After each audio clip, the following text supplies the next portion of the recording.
always has been a special tournament. So when I saw those people outside the stadiums and the lead up, I got all the videos of the lead up to the game as well, like the queues for tickets and the frenzy that was in the city.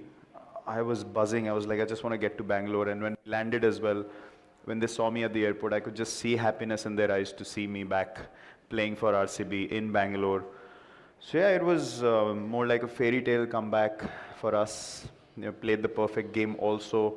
But yeah, just the whole atmosphere was something that I realized that day how special it has been to have all those fans cheer for us for so many years, only because we had a situation where we couldn't see any of them. So I had more gratitude, and I was very thankful that I have this opportunity to play in front of such amazing fans. Was it tough for you to be in the bubble? Personally, it was very tough for me. Not that I like to go out a lot, but just the sense of not being able to step out from certain places, it was confining me in a way that it wasn't healthy at all. Plus, there were many things that were happening in the background when it came to cricket with me, which eventually came to the surface later for everyone to know. So no one knew at the time what I'm going through. And in general, I mean, you know, we had our daughter, and just not being able to take her out and show her the world was also very tough on us. So yeah, the bubble, I don't know how people reacted to it, but personally, I was not in a good space in the bubble. And after the bubble as well, I realized, not that, as I said, I'm not hanging out every, you know, going for dinners and, you know, get-togethers or anything.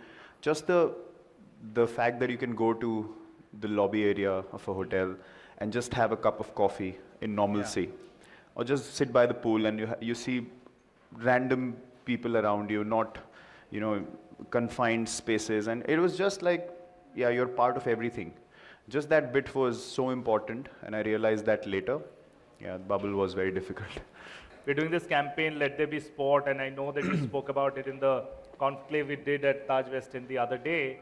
But to this group of people, like, we are in the sports business, and we believe the sports impacts much more than, you know, you're an athlete. It's a everyday life. I know you feel very strongly about it. I want you to quip on that for this team. So we spoke about the values that sport can provide you with on a daily basis.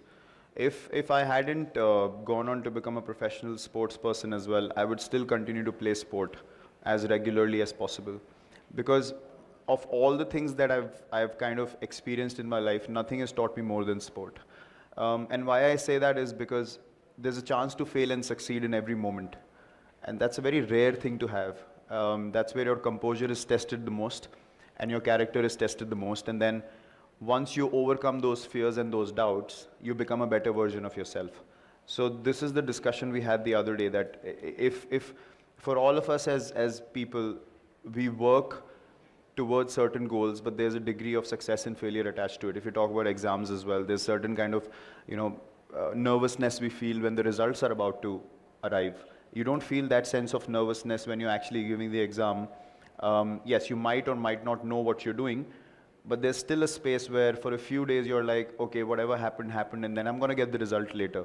So you just need to be composed in that moment when you're getting the result as to how you react to it. But with sport, you can do that in potentially every moment. So if you're able to overcome those fears and follow your heart, not your mind can help you make a plan, but your heart will help you apply the plan. That's my experience. So the more I did that, the more I realized that what my strengths are as a person, and what unlimited potential we have as human beings if we don't put any tabs on ourselves. And only sport could teach me that, to go beyond your limitations. You know, the known limitations of the mind, that the mind tells you, oh, well, scored runs in 4 innings, so the 5th one might not work. I never thought like that. I felt like every day was a new day, every moment was a new opportunity to do something special, and then only sport could help me accumulate moment by moment by moment and go beyond my fears and teach me what fearlessness means. And then I could apply that to everyday life as well. I'm not saying that there's a guarantee to succeed, with this way of operating, but there's at least one guarantee that when you walk away from that particular event or that particular result, you'll be happy with what you did because you followed your heart. Every time I've followed my mind and tried to calculate my way out of things and I've failed, I've not been able to process it.